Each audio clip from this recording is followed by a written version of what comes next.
सबसे पहले आपको विधान परिषद लेकर चलते हैं।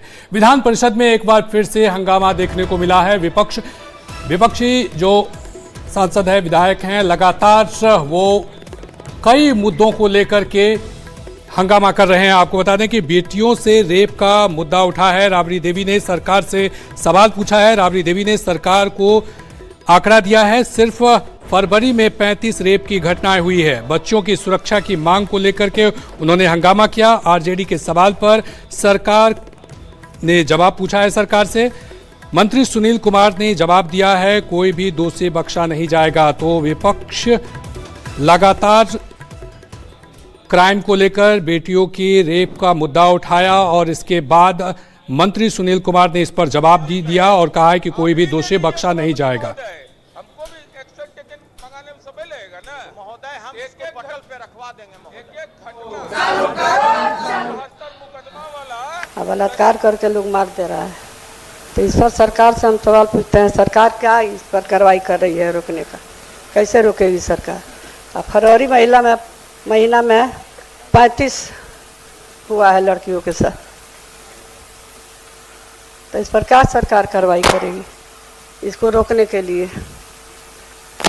ऐसे तो कोई भी सरकार इस पर कार्रवाई करते ही है। सरकार कार्रवाई उस तरह का है कि सभी जिला में हो रहा है, हर जिला में, पूरा बिहार में हो रहा है।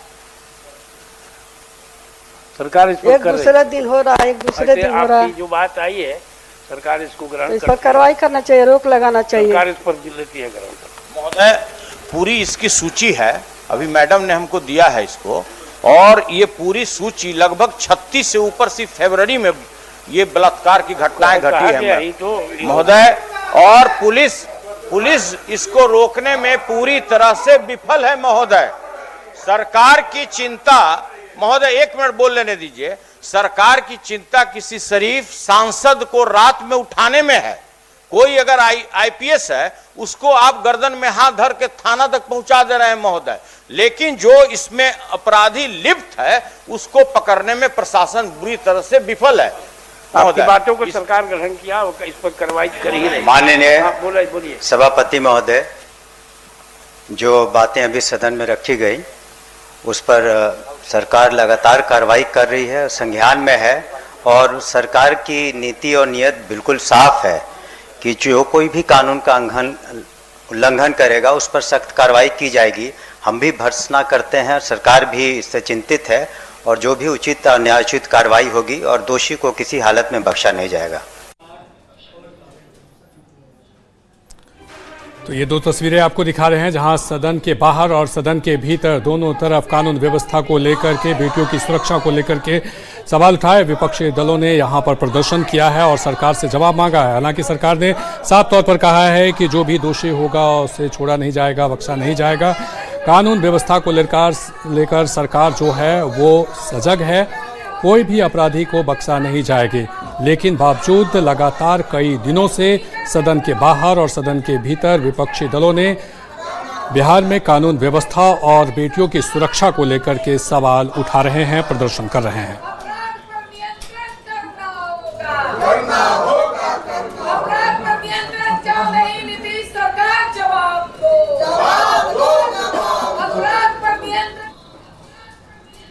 चलिए बढ़ेंगे अगली खबर की तरफ, और अगली बड़ी खबर गोपालगंज से है, जहां पर एक मस्जिद के इमाम पर एक गंभीर आरोप लगा है। इमाम पर नाबालिग लड़की के अपहरण का आरोप लगा है। घटना की शिकायत के बाद पुलिस ने एक विशेष टीम गठित कर जांच पड़ताल शुरू कर दी है। घटना नगर थाना क्षेत्र के मुकेरी टोला की है। आरोप है कि 13-14 फरवरी की रात इमाम आजाद फैजान ने गांव की 15 साल की लड़की को बहला फुसलाकर अपहरण कर लिया।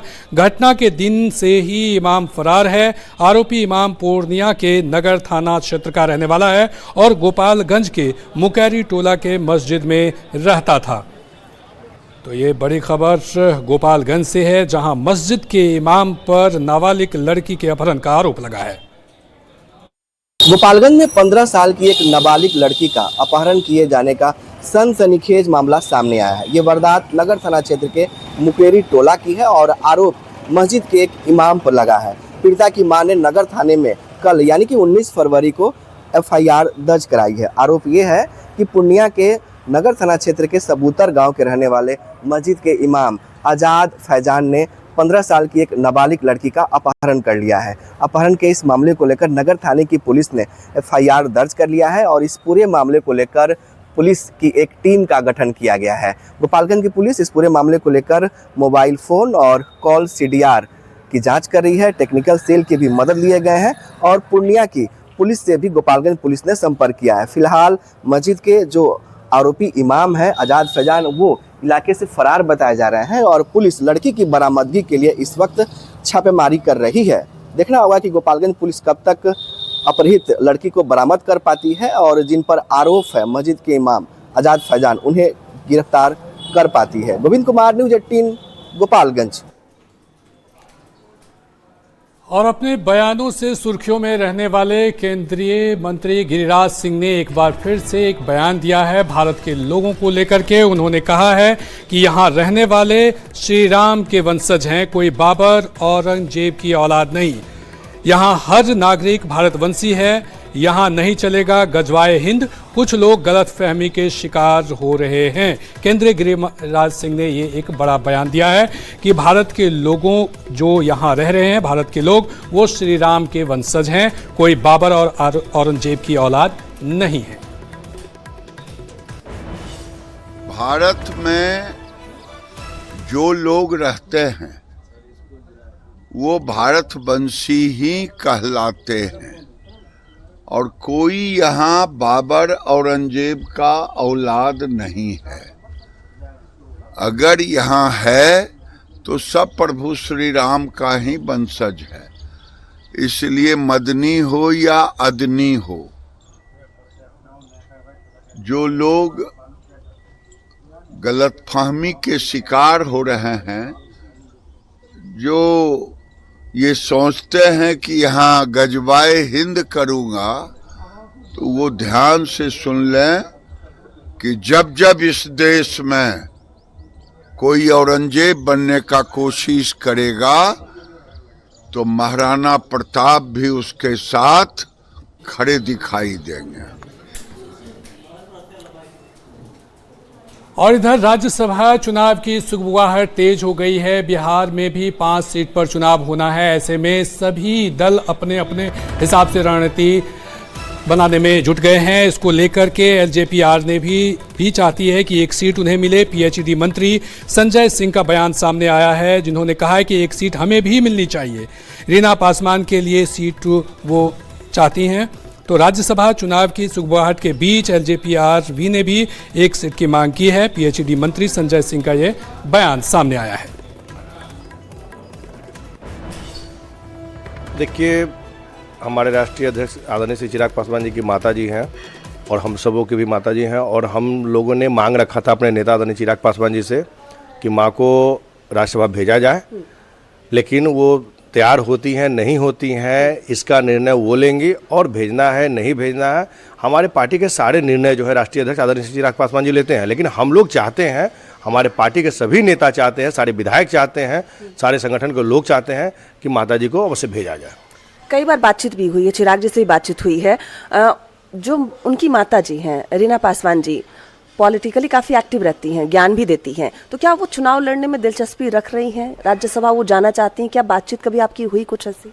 देखिए, हम आपको एक जानकारी दे देते हैं। सरदार रामविलास पासवान जी के समय से ही वो हमेशा पॉलिटिक्स में एक्टिव रही हैं, और हमेशा अगर हम लोग के सरदार नहीं रहते थे, क्षेत्र में रहते या कोई भी रहता था, तो बिहार से कोई जाता था तो उसको कोई आदमी खा रहा है नहीं खा रहा है, मतलब किसी का कोई काम है या कुछ भी, तो मैंने इस हद तक एक्टिव रहती हैं कि बिहार के लोगों का सम्मान वो शुरू से ही देते रही हैं, और यही कारण है कि पॉलिटिकली जुड़ के रही हैं। तो इसलिए सब लोगों की इच्छा, पार्टी का एक एक कार्यकर्ता की इच्छा है कि उनको भेजा जाए। और राज्यसभा चुनाव को लेकर जेडीयू ने एक बड़ा दावा कर दिया है। जेडीयू के राष्ट्रीय प्रवक्ता राजीव रंजन ने कहा है कि जेडीयू के सभी जो सीट है वो एनडीए के पक्ष में आएगा। और निसंदेह इसलिए कि संख्या बल की दृष्टि से इन सीटों को जीतने का पर्याप्त आधार हमारे पास उपलब्ध है, और निसंदेह राज्यसभा में इन सीटों के जीतने के बाद हमारे संख्या बल में एक बड़ी बढ़ोतरी हो रही है, इसलिए कि देश में ज़्यादातर राज्यों में जहां से ये चुनाव होने जा रहे हैं। कुल 37 सीटें हैं और इनमें कई सीटें हम लोगों के पास नहीं थी, जिन्हें जीतने का ये अवसर है। और इस बीच बड़ी खबर गोपालगंज से आ रही है, जहां पर 4 नाबालिग लड़कियों के गायब होने की खबर है। अपहरण की खबर सामने आई है, जहां पर 4 नाबालिग लड़कियों का अपहरण हुआ है। माझा थाना क्षेत्र से 3 लड़की गायब है। 24 घंटे में माझा और नगर थाने में 4 केस दर्ज हुए हैं। नगर थाना क्षेत्र से 1 लड़की गायब हुई। पुलिस प्राथमिकी दर्ज कर जांच कर रही है। तो गोपालगंज से ये बड़ी खबर बता रहे हैं, जहां पर नाबालिग 4 लड़की का अपहरण हुआ है। माझा थाना क्षेत्र से 3 और 24 घंटे में ये जो घटना है वो 4 नाबालिग लड़कियों का अपहरण हुआ है। नगर थाने में 4 केस दर्ज हुए हैं। नगर थाना क्षेत्र से 1 लड़की गायब हुई है और जबकि माझा थाना क्षेत्र से 3 लड़की के गायब होने का मामला सामने आया है। हालांकि इस मामले में पुलिस प्राथमिकी दर्ज कर जांच शुरू कर दी है। गोविंद हमारे साथ और अधिक जानकारी के साथ जुड़ रहे हैं। गोविंद, ये 4 नाबालिग लड़कियों के अपहरण का मामला सामने आया है, जिसमें बताया जा रहा है कि माझा थाना क्षेत्र से 3 और 1 जो है वो नगर थाना क्षेत्र से गायब हुई है। क्या कुछ मामला है और इसके बारे में पुलिस क्या कुछ कह रही है? जी देखिए, बीते 24 घंटे में नगर थाना और माझा थाने में 4 लड़कियों के गायब होने की FIR पुलिस ने दर्ज की है। माझा थाना क्षेत्र में 3 लड़कियों के गायब होने की FIR दर्ज किया गया है।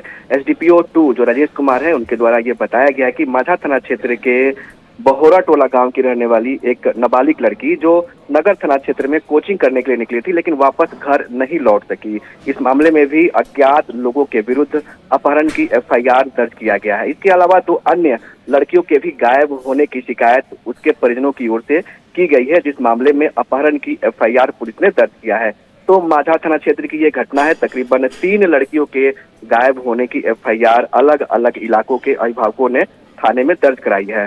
दूसरी घटना नगर थाना क्षेत्र के मुकेरी टोला की है, जहां पर एक 15 साल की नाबालिग लड़की के गायब होने और उसके अपहरण किए जाने के आरोप में नगर थाने में लड़की की मां ने FIR दर्ज कराई है, जिसमें पूर्णिया के रहने वाले मस्जिद के जो इमाम है फैजान आजाद, उन पर नामजद FIR दर्ज किया गया है। तो मांझा और नगर थाना क्षेत्र में ये 2 बड़ी वारदात हुई है और बीते 24 घंटे में FIR दर्ज की गई है। पुलिस ने इस पूरे मामले को लेकर टेक्निकल सेल की मदद से गायब हुई लड़कियों की बरामदगी के लिए इस वक्त छानबीन शुरू कर दी है। दोनों अनुमंडल के जो SDPO हैं वो इस कार्रवाई की मॉनिटरिंग लगातार कर रहे हैं और SHO को सख्त निर्देश दिया गया है कि टेक्निकल सेल की मदद से फोन कॉल और CDR निकालकर गायब हुई लड़कियों की बरामदगी के लिए लगातार छापेमारी की जाए। फिलहाल ये मांझा और नगर थाना क्षेत्र की घटना है। बाकी जो थाने की पुलिस है, उन्हें भी इस लड़कियों के गायब होने से संबंधित शिकायतें और सूचना और लड़कियों के तस्वीर भेजी गई है, ताकि आसपास के थानों की पुलिस भी इस मामले को लेकर सजग होकर गंभीरता से कार्रवाई कर सके। जी, ये जो 3 लड़कियां जो गायब हुई है एक ही जगह से, क्या ये एक ही स्कूल में पढ़ती थी, क्या एक ही साथ रहती थी? इसके बारे में क्या कुछ जानकारी है? नहीं, देखिए, ये तीनों अलग अलग क्षेत्र का मामला है, लेकिन थाना एक ही है। जो मांझागढ़ थाना है, उस थाना क्षेत्र के अलग अलग गांव की जो 3 नाबालिग लड़कियां हैं, कोई कोचिंग करने के लिए निकली, कोई स्कूल करने के लिए निकली और ये वापस अपने घर नहीं लौट सकी। परिजनों ने काफी खोजबीन की और जब इनके बारे में कोई सुराग नहीं मिल सका, कोई जानकारी नहीं मिल सकी, लड़कियां जब घर वापस नहीं लौट सकी, तब इनके माता और पिता ने स्थानीय थाने में पुलिस को सूचना दी और पुलिस ने इस पूरे मामले को लेकर अपहरण की घटना मानते हुए FIR दर्ज की है। इस पूरे मामले पर हमारी बातचीत गोपालगंज के सदर 2 SDPO है राजेश कुमार, उनसे हुई है और SDPO ने कहा है कि प्रथम दृष्टया प्रेम प्रसंग का मामला भी हो सकता है, लेकिन पुलिस इसे गंभीरता से लेकर अपहरण मानकर जांच कर रही है और गायब हुई लड़कियों की बरामदगी के लिए इस वक्त छापेमारी भी कर रही है। दूसरी जो घटना है वो नगर थाना क्षेत्र की है, नगर थाना क्षेत्र के मुकेरी टोला की। यहाँ भी हमारी बातचीत नगर थाना अध्यक्ष प्रवीण कुमार से हुई है। उन्होंने कहा है कि मस्जिद के एक इमाम है, उन पर 15 साल की नाबालिग लड़की का अपहरण किए जाने का आरोप है और लड़की की जो माँ है उनके द्वारा कल यानी कि 19 फरवरी को नगर थाने में नामजद FIR दर्ज की गई है। इस मामले में पूर्णिया की पुलिस से भी संपर्क कर रही है गोपालगंज पुलिस और ये पता लगाने की कोशिश कर रही है कि इन घटनाओं के पीछे सच्चाई क्या है। फिलहाल पुलिस अनुसंधान कर रही है, जो गायब हुई लड़कियां हैं उनकी बरामदगी के लिए जांच पड़ताल कर रही है। टेलीकॉम कंपनी से भी टेक्निकल सेल की जो टीम है वो संपर्क की है और मोबाइल फोन जिनके पास है उनके कॉल CDR मांगे गए हैं। टेक्निकल टीम की जो है इस पर जांच भी कर रही है और जांच के बाद आगे क्या कुछ निकल कर आता है इसका इंतजार करना होगा। जी गोविंद, इस बड़ी खबर पर नजर बनाए रखिए। बहुत बहुत शुक्रिया तमाम जानकारी के लिए। तो 4 नाबालिग लड़की का अपहरण हुआ है, एक ही थाना क्षेत्र से 3 लड़की गायब हुई है और इसके बाद एक अलग थाना क्षेत्र माझा थाना क्षेत्र से 3 लड़की गायब हुई है और इस मामले में 24 घंटे में ये 4 केस दर्ज किए हैं। हालांकि पुलिस का कहना है कि इस मामले में छापेमारी की जा रही है और जो भी दोषी होगा उन पर कार्रवाई की जाएगी।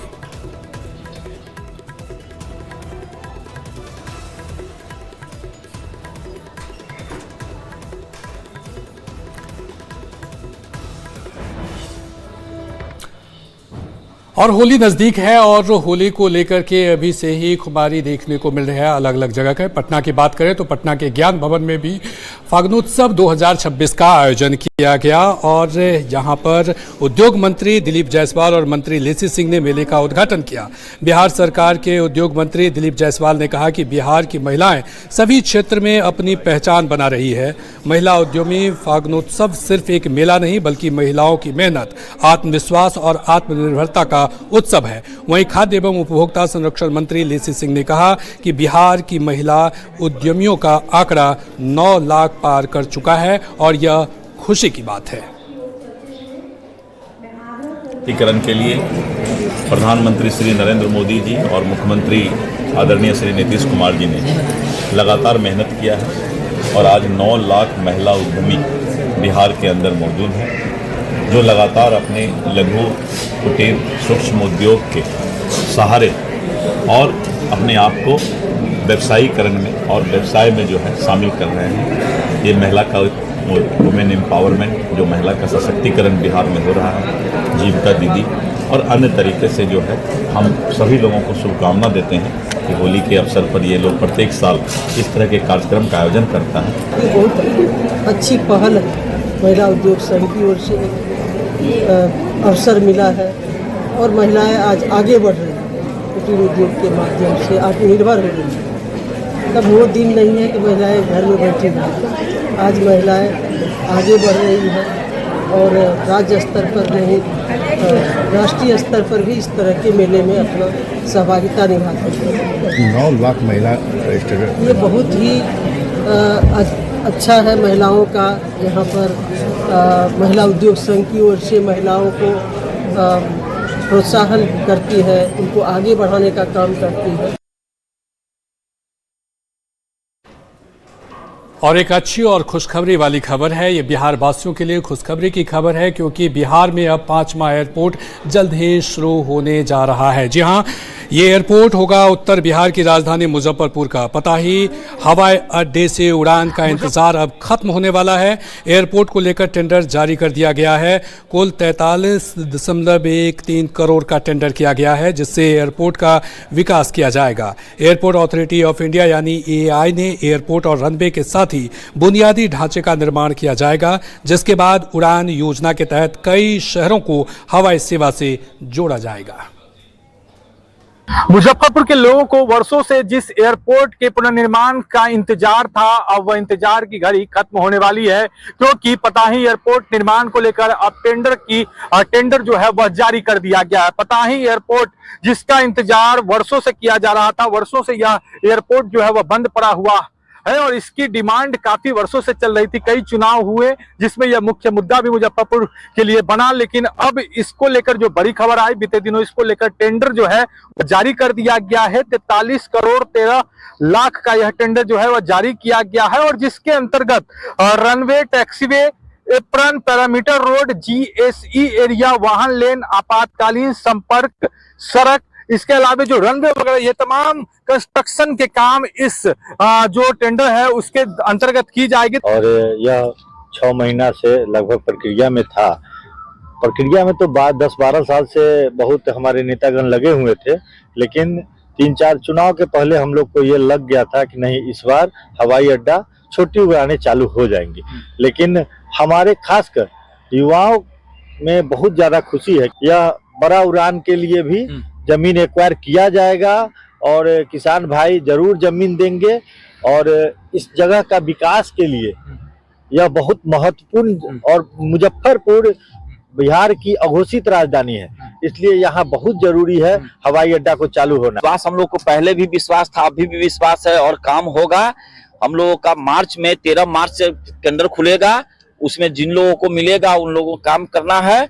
हम लोग इतना उत्साहित है कि वर्षों से क्या मोदी जी स्वयं इस ग्राउंड पे 2-2 बार आकर के बोले थे कि पताही एयरपोर्ट आपका जल्द ही शुरू होने वाला है। बहुत जल्द इसको लेकर निर्माण कार्य भी शुरू हो जाएगा और बहुत जल्द मुजफ्फरपुर के लोगों का जो सपना था कि मुजफ्फरपुर के पताही एयरपोर्ट को फिर से शुरू किया जाए और यहाँ से हवाई जहाज उड़ान भरे, तो बहुत जल्द यहाँ की रनवे से हवाई जहाज उड़ान भरने वाली है। मुजफ्फरपुर से न्यूज़ 18 के लिए प्रियांक सौरभ।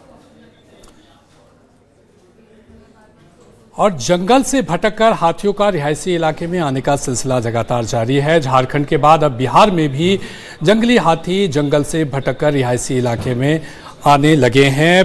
खबर औरंगाबाद से है, जहां पर जंगली हाथी यहां रिहायशी इलाके में पहुंच गया है, जिससे लोगों में दहशत है।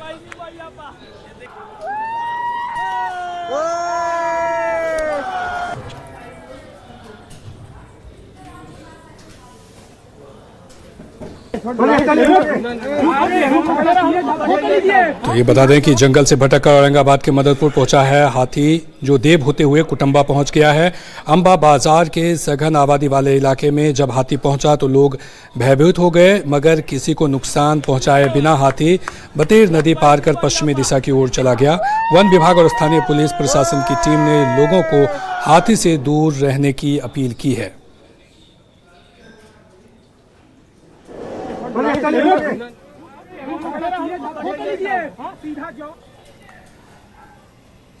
और मोतिहारी में शराब तस्करों पर लगातार कार्रवाई जारी है। होली को देखते हुए प्रशासन की तरफ से लगातार शराब तस्करों पर कार्रवाई की जा रही है। जो शराब तस्कर हैं उन पर ये कार्रवाई की गई है। मोतिहारी में होली से पहले पिपरा कोठी थाना अध्यक्ष ने शराब तस्कर के खिलाफ बड़ी कार्रवाई की है।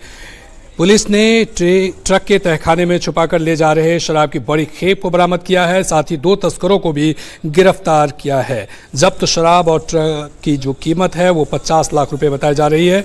यह कार्रवाई पिपरा कोठी थाना क्षेत्र के ओवर ब्रिज के नीचे की गई है।